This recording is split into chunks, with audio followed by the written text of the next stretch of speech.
Hello అండి. Hi everyone. అందరు ఎలా చదువుతున్నారో? బాగా చదువుతున్నారా? హెల్త్ ఎలా ఉంది? బాగుందా? ఇంకా వచ్చేసి అందరూ ఎలా ప్రిపేర్ అవుతున్నారు? ఫస్ట్ ఆఫ్ ఆల్ ఎగ్జామ్స్కి అనేసి ఇంకా డీసెట్ అనేసి నేను అప్లై చేశాను కదా. ఇంకా ఎగ్జామ్ అనేసి ఇంకా ఎల్లుండే ఉంది. ఇంకా రేపు ఒక రోజు టైము. సో ఇంకా నేను ఇన్ని రోజులు ఏం చదివానో ఇంకా రివిజన్ చేయడమే. ఎందుకంటే ఇప్పుడు మళ్ళీ నేను కొత్తగా చూస్తే అంత అవి కూడా ఏం గుర్తుండవు కదా. మళ్ళీ చదివినవి కూడా గుర్తుండవు కాబట్టి ఏదైతే చదివానో సో నేను అదైతే రివిజన్ చేస్తున్నాను ఇప్పుడు ప్రజెంటు. ఇంతకుముందు నేను తెలుగు కూడా చదివాను. ఆ తెలుగు సబ్జెక్టు నుండి ఇంకా పర్యాయ పదాలు, నానార్థాలు అనేసి నేను రివిజను చేస్తున్నాను. ఇంకా ఈరోజు మ్యాథమెటిక్స్ కూడా నేర్చుకున్నాను. మ్యాథమెటిక్స్లో వచ్చేసి ఇంకా కొన్ని అంటే ప్రీవియస్ క్వశ్చన్ పేపర్ అయితే చూశాను 2024లో. ప్రీవియస్ పేపర్ ఎలా ఉంది అనేసి ఆ బేసిక్ మోడల్లో నేను కొన్ని ప్రాబ్లమ్స్ కూడా ప్రాక్టీస్ చేశాను. సో ఈరోజు నుండి ఇంకా నేనైతే ఇంకా రివిజన్ అనేదే ఇంకా నేను చదువుతున్నాను. యాక్చువల్గా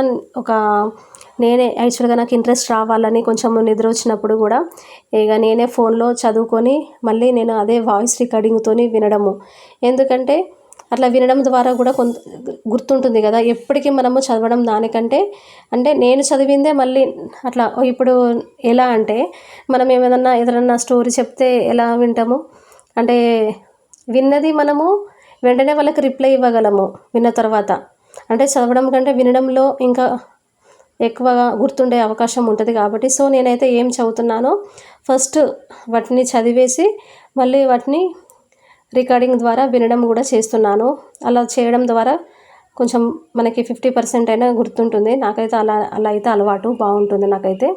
చిన్నప్పుడు అలానే ఎవరైనా ఎక్స్ప్లెనేషన్ చేస్తే ఇంకా చాలా గుర్తుండిపోయేది. కానీ ఇప్పుడైతే ఇక ఇండివిజువల్ కదా, ఎవరు మనకి ఇంకా కమెంట్ స్టడీ చేద్దామన్నా కుదరదు ఇప్పుడు.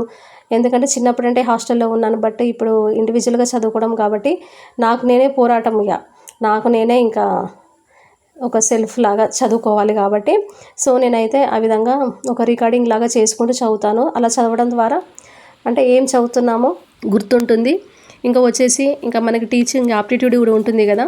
ఈరోజు మొత్తము క్వశ్చన్స్ వచ్చేసి ఇందులో ప్రాక్టీస్ బిట్స్ 240 ఉన్నవి. అందులో 240 బిట్స్ అనేవి నేను రివిజన్ చేశాను. అంటే ఎలా ఇచ్చారు క్వశ్చన్స్ అనేసి. అంటే ఇంతకుముందు చదివాను మళ్ళీ ఈరోజు మళ్ళీ నేను రివిజన్ చేస్తున్నాను. ఇంకా అదేవిధంగా సోషల్లో కూడా కొన్ని బిట్స్ అనేవి కూడా ప్రాక్టీస్ బిట్స్ అయితే నేను చేశాను. ఎందుకంటే ఇది నేను ప్రిపేర్ అవుతున్న బుక్ వచ్చేసి విజేత కాంపిటీషన్స్ చాలా బాగుందండి.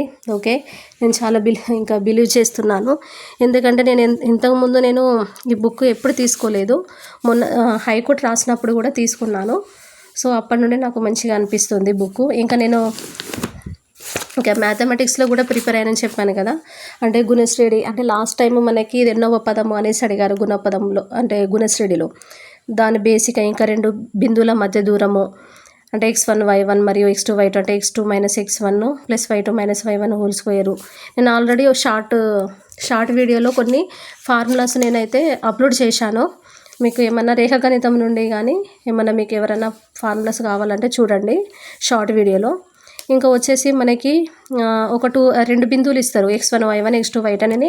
మళ్ళీ మనకి m1 m2 అని 2 నిష్పత్తులు ఇస్తారు. అది వచ్చేసి formula m1 x2 + m2 x1 / m1 + m2 m1 y2 + m2 y1 / m1 + m2. ఇంకా త్రిభుజ వైశాల్యంలో కూడా మనకి మొత్తము 3 ఉంటాయి. అవి ఏంటిది x1 y1 x2 y2 x3 y3 అని.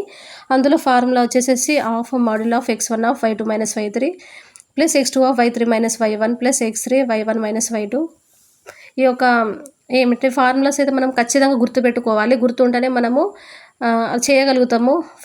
వితౌట్ ఫార్ములాస్ ఇట్లా లేకుండా మనం క్వశ్చన్ ఇచ్చినప్పుడు అయితే చేయడం అయితే మ్యాథమెటిక్స్ అయితే చాలా కష్టము. ఇంకా వచ్చేసి అంక మధ్యమం అంటాం కదా, అదే అంకగణిత మధ్యమం అనేసి వాటి నుండి కూడా నేను కొన్ని ప్రాబ్లమ్స్ అయితే ప్రాక్టీస్ అయితే చేశాను.